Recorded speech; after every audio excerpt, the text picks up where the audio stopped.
Hello friend, તો તમારું સ્વાગત છે મારા રસોડામાં। તો નવી વાનગી જોવા માટે ચેનલને સબસ્ક્રાઈબ કરો।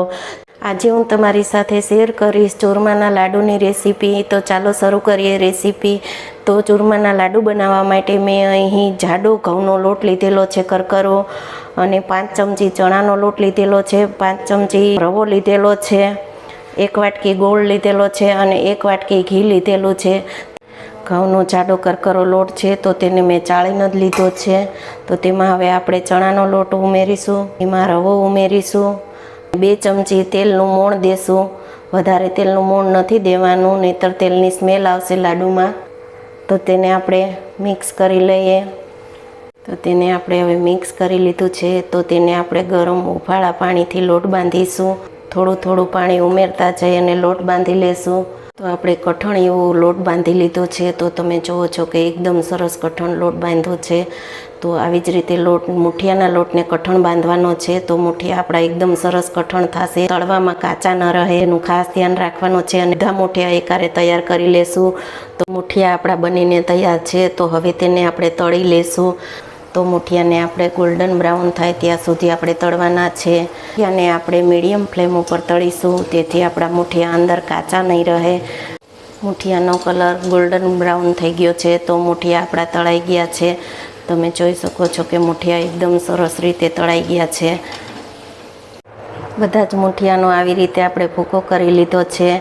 તો હવે તેને આપણે 5 મિનિટ રૂમ ટેમ્પરેચર ઉપર રહેવા દેશું, ત્યાર પછી તેને આપણે ક્રશ કરીશું। તો હવે આપણે તેને મિક્સર બાઉલમાં ક્રશ કરી લેશું। તો આપણે મિક્સરમાં પીલીને ચૂરમું આપણું તૈયાર કરી લીધું છે। આપણું ચૂરમું તૈયાર છે।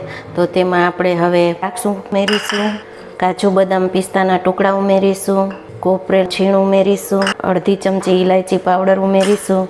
તો તેને આપણે પહેલાં જ બધું મિક્સ કરી લેશું, ત્યાર પછી જ ગોળની પાઈ લેશું। ગોળની પાઈ લેવા માટે આપણે પહેલાં ઘીને ગરમ કરીશું। ઘી ગરમ થઈ જાય ત્યાર પછી ગોળ તેમાં ઉમેરીશું। ઘી ગરમ થઈ ગયું છે તો આપણે તેમાં ગોળને ઉમેરી દઈશું। ગોળ આપણો ઓગળી જાય એટલે તરત આપણે તેને મિક્સ કરી લેશું। ગોળની પાઈ નથી લેવાની, ગોળને ખાલી ઓગાળવાનો જ છે આપણે। ગોળ આપણો ઓગળી ગયો છે અને તમે જુઓ છો કે સાઈડમાં આ બધું ફૂલ જેવું થઈ ગયું છે। તો તેને આપણે મિક્સ કરી દેશું। હવે તેને ધીમા ધીમા હાથે આપણે તેને મિક્સ કરી લેશું। અને જો તમને ઘી ઓછું લાગે તો તમે ઉપરથી ઘી પણ એડ કરી શકો છો। તમે જુઓ છો કે આપણું ચૂરમું સરસ રીતે મિક્સ થઈ ગયું છે અને ઘી પણ ઓછું નથી।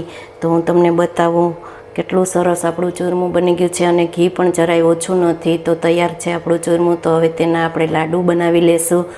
લાડુને આપણે આવી રીતે આ બીબામાં જ બનાવીશું।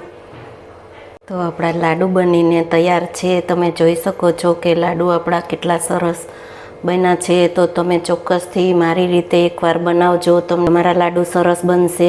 ઉપરથી આપણે ખસખસના બીજ લગાવીશું અને આપણા લાડુ એકદમ સરસ બનીને તૈયાર। તો મારી રેસીપી તમને કેવી લાગી? તો મારી રેસીપી જો તમને ગમે તો વિડીયોને લાઈક કરો, શેર કરો, કમેન્ટ કરો અને બાજુમાં રહેલ બેલ આઇકનને દબાવો, તેથી નોટિફિકેશન તમને રોજ મળતું રહે।